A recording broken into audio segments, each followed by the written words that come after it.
Gente, agora a gente vai entrar num assunto super importante, que é o legislativo. É um lugar que a gente tem, ele faz ponte com a participação social, né? Como que ele pode, o legislativo como ponte para a participação social. Me enrolei todo aqui. Mas o legislativo é um lugar mais acessível para nós, né?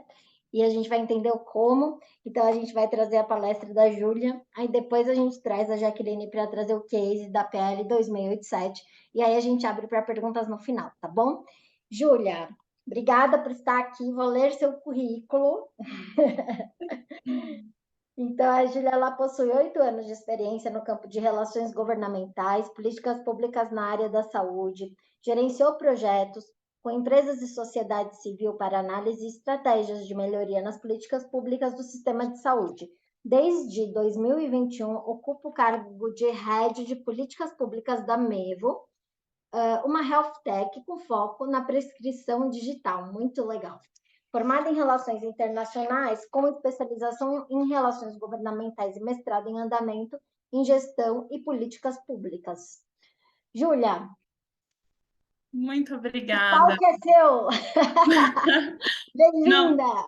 muito obrigada e, primeiro de tudo, parabenizar essa ação que vocês estão fazendo, esses debates, essas palestras estão sendo tão completas. Eu fico muito feliz em realmente receber esse convite, porque eu acho que essas iniciativas que a gente consegue conscientizar, como que a gente consegue participar para melhorar o nosso sistema de saúde, eu acho que faz toda a diferença. Então, espero que vocês gostem, fico totalmente à disposição em caso de dúvida. Então, primeiro, a nossa palestra hoje, né, o que eu vim falar hoje foi justamente depois que a gente entendeu, então, como que o sistema de saúde funciona, como que é a assistência farmacêutica, a importância da participação social em todo esse processo, a gente queria trazer também como que o legislativo faz parte dessa ponte para a participação social, né? Como que o legislativo ele é esse espaço de atuação da sociedade. Lembrando que o legislativo está aí para representar a sociedade, né? A gente elegeu esses representantes. Então, muitas vezes, eu estava até acompanhando a live ontem que vocês fizeram, que a gente às vezes fica um pouco mais desanimado quando a gente pensa em política, mas como que a gente consegue olhar esses espaços com um olhar de melhoria para as políticas públicas? Então, a ideia que eu trouxe aqui é justamente abordar um pouco mais, recapitular o que é o legislativo dentro do governo como um todo, qual que é o papel dele, né? Porque ele tem um papel muito mais amplo do que só propor leis, então acho que é muito importante a gente sempre reforçar isso. Algumas noções básicas de como o legislativo funciona, e também quais são os possíveis canais de participação pensando na sociedade civil, né? Porque às vezes a gente pensa que é uma coisa tão distante, mas na verdade a gente tem mecanismos tão fortes para a gente participar no dia a dia do legislativo, então acho que seria bem interessante a gente abordar. Então, só para recapitular, o nosso governo, né, ele é composto por 3 poderes. Então, a gente tem o poder executivo, que é o formulador e faz todo o planejamento e execução das políticas públicas, é o que provê serviços públicos. A gente tem o legislativo, que elabora leis, mas também promove uma fiscalização e debates, e a gente tem o judiciário, que é o que prevê o cumprimento das leis e a garantia de direitos. O que a gente sempre tem que entender, e isso é importante porque isso se reflete nos papéis do legislativo, né? Esses 3 poderes, eles não estão isolados. A gente fala, tá vendo que eu fiz até uma interconexão, porque eles têm um sistema do que a gente chama de freios e contrapesos, né? Então, o executivo tem uma interação com o legislativo e tem uma interação com o judiciário. O legislativo, ele tem o poder de fiscalizar o executivo, cobrar o executivo. Então, vamos pensar, um serviço público não está funcionando. O legislativo também tem esse poder de cobrar o executivo, e o judiciário, mesma coisa, né? Tem o poder de fiscalização do que o executivo está fazendo e se o legislativo também está elaborando leis constitucionais e assim por diante, né? Então, como que isso se reflete na prática? Então, lembrando, o executivo no nível federal é o presidente, vice-presidente, ministros, no nível estadual, governadores, secretários estaduais, no nível municipal, prefeitos e vice-prefeitos. No Judiciário, a gente tem o nível federal, Superior Tribunal de Justiça, Supremo Tribunal Federal e a Justiça Federal. No nível estadual, a gente tem os juizados e tribunais especiais. Quando a gente pensa em legislativo, no nível federal, a gente tem a Câmara dos Deputados e o Senado Federal. No nível estadual, a gente tem a Assembleia Legislativa dos Estados. E no nível municipal, a gente tem a Câmara dos Vereadores. E aí, quando a gente pensa, né? Então, o legislativo elabora a lei. É só isso?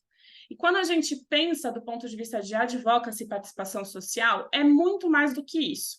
Então, primeiro, óbvio, o papel do legislativo é fazer a legislação, é mudar norma, é fazer sugestão de lei, é propor novas leis e propor desenhos e programas de políticas públicas. Como que ele faz isso? Por meio de projetos de lei, votação de medidas provisórias, no caso do governo federal. Então, é aí que ele consegue implementar as leis, por exemplo, o que a Kaline estava comentando sobre o Estatuto do Paciente, que é super importante para realmente garantir direitos e também criar novas políticas públicas. Mas o papel do legislativo acaba sendo um pouco superior a isso. Ele também tem um papel de comunicação, um papel de conscientização sobre temas importantes, de prioridades e agendas. Então, assim, além de propor um projeto de lei, o legislativo ele acaba sendo um fórum de discussão para trazer awareness, né, conscientização sobre temas importantes. Às vezes, o legislativo não vai ser só aquele fórum que vai criar um projeto de lei. Às vezes, o problema que a gente quer resolver não é solucionável, né? Não consegue ser solucionado por meio de um projeto de lei, mas o legislativo pode ser um ponto focal de discussão, de comunicação. Por quê? Porque ele consegue fazer audiências públicas, consegue fazer eventos e sessões solenes, campanhas, aquelas campanhas, né? Por exemplo, agora em agosto, a gente está no agosto dourado, né? Do aleitamento materno. Então, eles fazem sessões solenes com relação a isso, fazem campanhas, e muitas vezes eles congregam e chamam participantes. Então, chamam participantes do Ministério da Saúde, do governo estadual, entidades médicas, entidades de paciente. Então, assim, e isso se correlaciona com um terceiro atributo, que é o atributo de articulação. A partir do momento em que a gente reconhece o legislativo como esse fórum de discussão que reúne diversos atores, ele também é um fórum de articulação, de encontrar meio-termos para a gente achar soluções conjuntas. Vou dar um exemplo. A gente, às vezes, pensa num problema relacionado a acesso de medicamentos. Às vezes, a gente tem um problema nesse tema relacionado a recursos, a especialistas que não estão na ponta do cuidado. Tem diversos temas muito complexos que o legislativo, por si só, não vai ter acesso. Para solucionar isso, muitas vezes eles chamam o governo, o executivo, entidades de paciente, representantes de profissionais de saúde, em grupos de trabalho para discutir sobre aquele determinado assunto, fazer um relatório sobre isso. Então, de novo, não é um projeto de lei, é um relatório, é um diagnóstico, mas que pode, de alguma forma, pressionar o Ministério da Saúde, a Secretaria de Saúde, os tomadores de decisão a fazerem, implementarem melhorias em política pública. Mais para frente eu vou falar um pouquinho sobre frente parlamentar e grupos de trabalho, que são um desses mecanismos, mas só para a gente entender que, de novo, vai muito além do que projeto de lei. E aí a gente entra no quarto papel, que é a fiscalização, que é a cobrança do Poder Executivo, né? Então, lembrando daquela questão dos freios e contrapesos, o Legislativo ele tem uma capacidade de cobrar o Executivo sobre políticas públicas e implementação de políticas públicas. Por exemplo, houve desabastecimento de insulina. Quem que pode questionar o Ministério da Saúde? Nós, como pacientes, conseguimos também questionar, obviamente. Eu acho que a Priscila também trouxe recursos muito legais com relação à ouvidoria do SUS, mas também os parlamentares conseguem fazer uma pressão política junto ao Ministério, à Secretaria de Saúde, e para isso a gente tem alguns artifícios, né? A gente tem requerimentos de informação, que significa que o Legislativo ele consegue mandar perguntas para o governo, e aí, federal, estadual, municipal, gente, isso aqui se aplica a todos os níveis, tá? E o governo, ele é obrigado a responder, porque ele precisa prestar contas para o legislativo, então isso é super interessante. Também o legislativo pode fazer sugestões ao poder executivo, então não é só um projeto de lei, ele pode falar assim, olha, eu não por causa das normativas e hierarquias, eu não consigo produzir uma lei sobre isso, mas você poderia fazer uma política pública assim, assim, assim, e enviar para o executivo, dá para fazer isso. E também, muitas vezes, a gente vê muitos parlamentares fazendo visitas ao governo, justamente para pressionar para melhorias de políticas públicas. Então, é muito importante que a gente tenha essa visão um pouco mais ampla do que é o legislativo e como que a gente consegue articular. Tá bom, falamos sobre tudo isso aí, mas como é que ele é organizado? Quais são as noções básicas que a gente precisa saber? Aqui eu trouxe de uma forma bem ampla, tá? Então, tudo aquilo que eu estou falando não se aplica só ao governo federal, eu tentei fazer uma coisa um pouquinho mais geral, porque como eu estava vendo aqui no chat as pessoas falando, e é de fato uma dor, né? Que as desigualdades regionais sobre o acesso do tratamento. Então, é muito importante a gente entender que não há só a Câmara Federal e o Senado que são importantes, mas também ir nas câmaras de vereadores, assembleias legislativas do seu estado, para justamente pleitear por essas agendas, né? Então, por isso que eu trouxe um aspecto um pouco mais amplo. Então, a gente tem a Casa Legislativa, que pode ser a Câmara, o Senado, a Assembleia Legislativa ou a Câmara dos Vereadores, e normalmente elas estão configuradas em fóruns de votação e de discussão. E aqui eu estou falando de uma forma bem ampla. A gente tem o plenário e a gente tem as comissões. O plenário reúne todos os parlamentares. No caso federal, o plenário ele acaba sendo... Júlia, Oi. desculpa te interromper, só para te Imagina. avisar que tem 8 minutos, tá bom? Tá bom, beleza. Obrigada. Imagina. O plenário ele serve justamente para fazer as votações finais e reunir todos os parlamentares em um só lugar para normalmente ter votações finais de projetos. Aqui eu estou falando de uma forma ampla porque às vezes a gente não precisa passar pelo plenário, mas é importante vocês saberem esse fórum. Um segundo, a gente tem as comissões. E aqui as comissões, a gente vai ver um pouco mais para frente, que elas são super importantes. As comissões, elas são temáticas. Então, os deputados que estão nessas comissões, eles tendem a olhar para determinados temas. A gente tem comissões de saúde, de direitos humanos.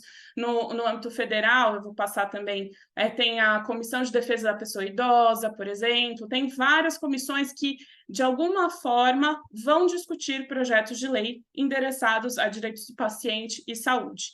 Nesses fóruns, que eu estou chamando de fóruns um pouco mais formais, eles têm capacidade de votação, então de aprovação de leis, de aprovar requerimentos de matérias legislativas no geral.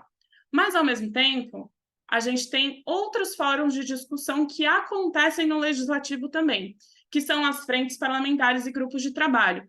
Aqui são grupos, mas eles são formalizados, mas eles não têm poder de voto, mas eles congregam deputados e parlamentares e vereadores e senadores que, de fato, eles se focam em um determinado tema e conseguem pressionar as comissões a votarem matérias que sejam relevantes, né? Então, aqui eu vou trazer um pouquinho mais de detalhe aqui para frente.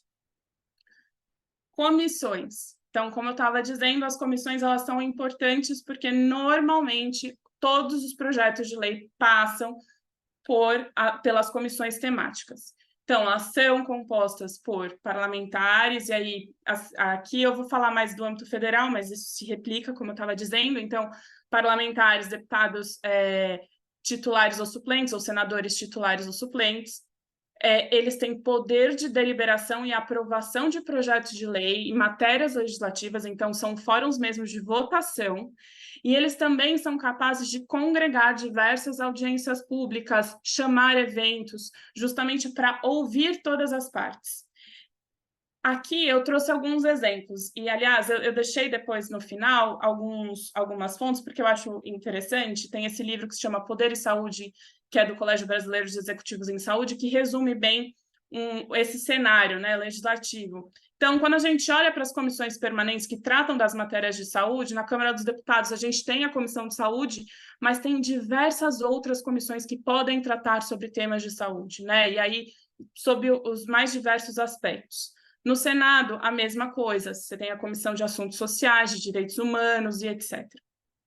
E aqui é importante dizer que, além dessas comissões temáticas, você também tem comissões que a gente chama de admissibilidade, que são comissões que olham o projeto de lei não pelo conteúdo em si, mas se eles são constitucionais e se tem orçamento para efetivar esse projeto de lei.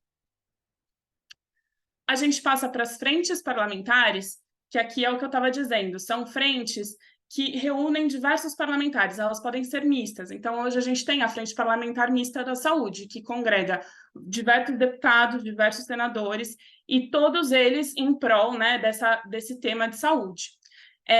Eles não votam, mas eles pressionam ou eles podem indicar quais são as agendas desses parlamentares, né? Muitas vezes a gente fala, nossa, eu quero tratar sobre o tema, por exemplo, de diabetes. Com quem que eu falo? Eu recomendaria olhar quem é membro da Frente Parlamentar Mista de Prevenção, Diagnóstico e Tratamento de Diabetes, que é esse primeiro aqui. Normalmente, quem coordena as frentes são os deputados ou os parlamentares muito mais engajados nessa pauta, e que podem organizar eventos, Aliás, desculpa te interromper, mas pegando um gancho muito oportuno, a gente vai ter a fala da coordenadora dessa frente parlamentar, né? Ela fez um vídeo para a gente e ela, no vídeo, disponibilizou o contato dela. Então, vamos aproveitar, gente. É isso aí. Então, olha que ótimo. Isso é um diálogo muito importante, porque, de novo, a frente parlamentar ela tem um poder muito grande de conscientizar todos os deputados que assinaram essa frente para trabalhar para aquele determinado tema. Então, isso é super importante, muito legal mesmo. Aqui os grupos de trabalho, e aí, de novo, as frentes parlamentares elas são criadas por meio de assinatura, tem que ter um mínimo de assinaturas, no caso da Câmara dos Deputados tem que ter mais de 200 assinaturas de deputados, mas no caso de grupos de trabalho, eles podem surgir por meio de uma iniciativa dentro da comissão. Então, dentro da Comissão de Saúde, entenderam que seria importante criar um grupo de trabalho da tabela SUS, um grupo de trabalho para discutir planos de saúde, por exemplo. E isso acontece justamente porque, às vezes, são temas muito complexos, que várias partes precisam ser consideradas, e quando eu falo partes, atores mesmo, então, tanto o governo federal, quanto a AMS, quanto entidades médicas, entidades de pacientes, e para isso eles criam esse grupo de trabalho com um calendário fixo, mas que eles convidam as pessoas justamente para conversar e expor a sua visão sobre aquele determinado assunto. Então, olha como é uma outra forma da gente participar dessa realidade. E aí, beleza, falei algumas coisinhas aqui e agora eu vou passar para como que tramita um projeto de lei. Eu acho que é importante vocês saberem como que tramita, óbvio que varia, tá, gente? Essa é uma versão extremamente simplificada do que acontece, porque podem variar de acordo com o tipo de matéria, o tipo de votação, o tipo de urgência e etc. Mas só para vocês entenderem o que acontece. No caso dos estados e municípios, seria só uma casa legislativa, tá? Então, eu fiz uma representação do governo federal, mas que acaba sendo uma coisa bem parecida.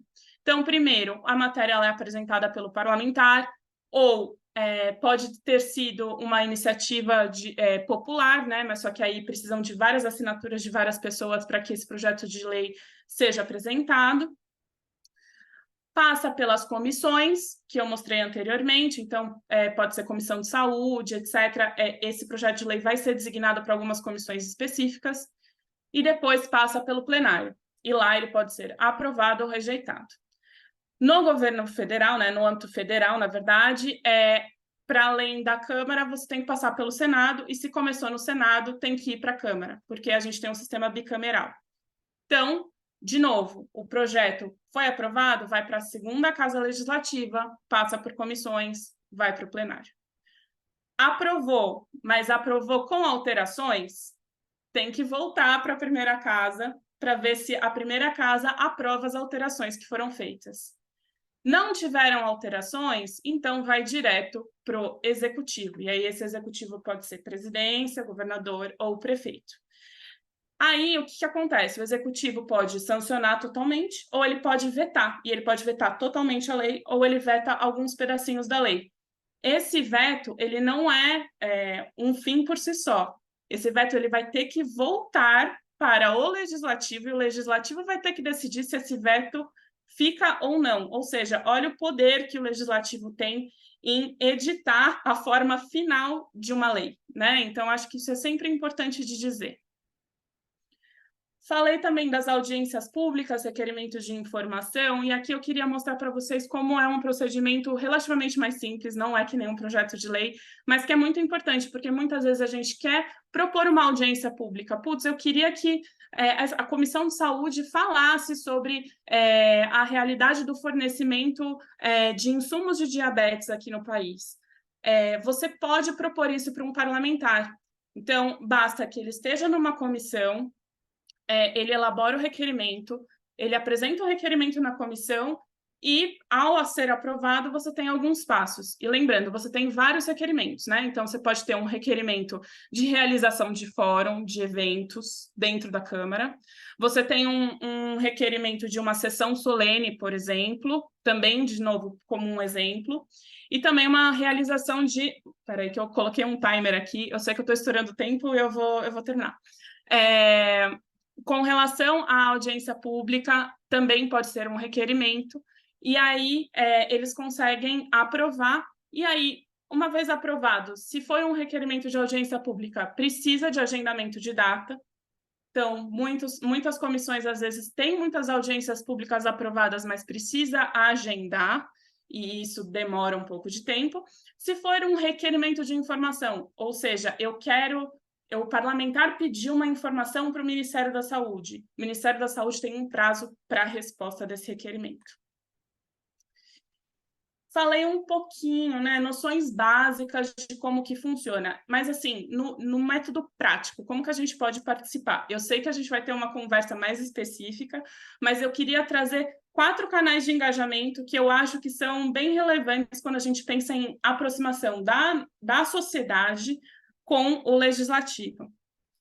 A gente tem reuniões presenciais, e aí aqui eu acho muito importante. Às vezes a gente vê o legislativo como essa coisa distante.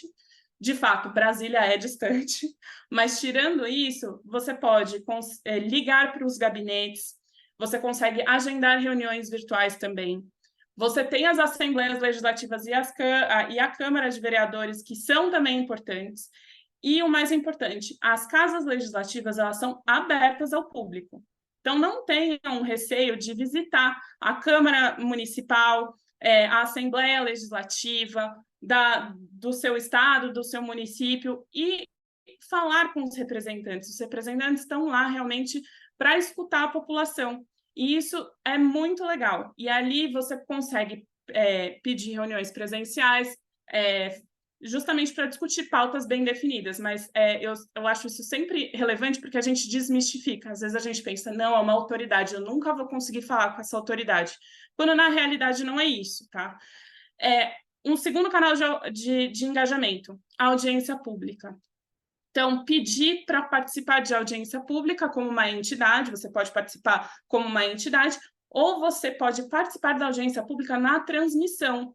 Eu vou dar um exemplo. Na Câmara dos Deputados, quando tem uma audiência pública, você tem um bate-papo que é acessado pelos deputados, e eles conseguem ver as interações de quem está assistindo, você pode mandar perguntas e eles responderem. Então, acho isso super legal, justamente, por exemplo, quando tem uma audiência pública e tem um secretário de saúde, um representante do Ministério da Saúde, quer mandar uma pergunta? Pode mandar lá no bate-papo, que também é uma forma de você engajar. Os últimos 2 canais, e aí eu vou finalizar, prometo. No caso do terceiro canal que eu falei, são os grupos de trabalho e as subcomissões. Como eu disse, às vezes tem temas muito complexos que os parlamentares eles optam por criar um grupo de trabalho, ou vocês mesmos conseguem sugerir para que ele crie um grupo de trabalho para tratar sobre aquele determinado tema. Obviamente, isso depende de algumas aprovações e etc., mas quando esses grupos de trabalho são formados, a gente consegue, como sociedade, como organização, né, de sociedade civil, a gente consegue pedir para participar, pedir para mandar insumos, relatórios, relatos, e isso acaba enriquecendo o relatório final desse grupo de trabalho. E, por fim, não menos importante, principalmente pensando, né, no movimento de influencers, as campanhas online. Então, as campanhas online, cada vez mais, assim como nós que estamos ficando cada vez mais digitais, os parlamentares estão muito mais envolvidos em redes sociais. Eles respondem muito rápido às pressões e demandas relacionadas em campanhas online. Então, como que a gente pode engajar esses parlamentares a justamente participar dessas campanhas, participar dessas discussões? Eles estão mais presentes e muito mais próximos da gente quando a gente pensa nessa questão da internet, né? Então, acho sempre importante a gente chamar para live. Tem muito deputado, senador, vereador que quer participar de live, que quer conversar. Então, acho super importante a gente sempre considerar isso também. Reflexões finais. O legislativo é muito mais do que projeto de lei, então vamos pensar nele como um espaço ativo de discussões. Muitas vezes o tomador de decisão não tem visibilidade sobre os problemas estruturais da ponta, como os outros tomadores de decisão, como a própria Priscila falou. Então, é importante que a gente use o legislativo para dar essa visibilidade, para ser esse espaço de escuta. E a gente tem que sempre se perguntar o quanto que a gente se coloca à disposição para o diálogo com esses gestores, e nesse caso, os gestores são os parlamentares. O quanto que os parlamentares sabem da causa e como que a opinião pública pode auxiliar nesse processo de engajamento. E aqui no ladinho eu coloquei algumas fontes, são e-books, tá? Então, o primeiro é um Poder e Saúde, é um e-book de graça que está na internet, que é do Colégio Brasileiro de Executivos em Saúde. O segundo é um livro que eu sei que ele está gratuito na Amazon, mas eu não sei como está agora. E o último, o site da Câmara dos Deputados, que tem também alguns insumos sobre o processo legislativo. E acho que é isso, gente. Desculpa, estourei um pouquinho o tempo, né? Ai, Júlia, queria estar aí presencialmente para poder te dar um abraço. Porque a gente aprendeu tanto com você, com a sua palestra. E olha, eu vou te falar que, assim, há muito pouco tempo eu achava que os parlamentares eram totalmente inacessíveis, que a gente votava neles, colocava eles lá dentro e depois nunca mais tinha um diálogo. Assim, Os eu fui começar a me intocáveis. aproximar, então, fui começar a me aproximar disso e eu me senti tão mais empoderada e mais, não é, Mônica? A gente se sente mais menos impotentes em relação a tudo que acontece ao nosso redor, né? Aquela fala do, ai, o governo não faz nada, ai, gente, não cabe mais essa fala, A gente né? tem que mover essa pedra, tem que rolar essa pedra e jogar a pedra no colo deles para a coisa acontecer, e a gente tem condição de fazer isso. E muitas vezes, só para finalizar, muitas vezes a gente vai ter uma surpresa muito positiva pela receptividade. Então, é isso, assim. Eu fico muito feliz e fico à disposição. Você tirou essa barreira, se a gente tinha alguma barreira, você tirou, removeu e deu os caminhos das pedras. Agora vamos falar disso de rolar pedra? Vamos trazer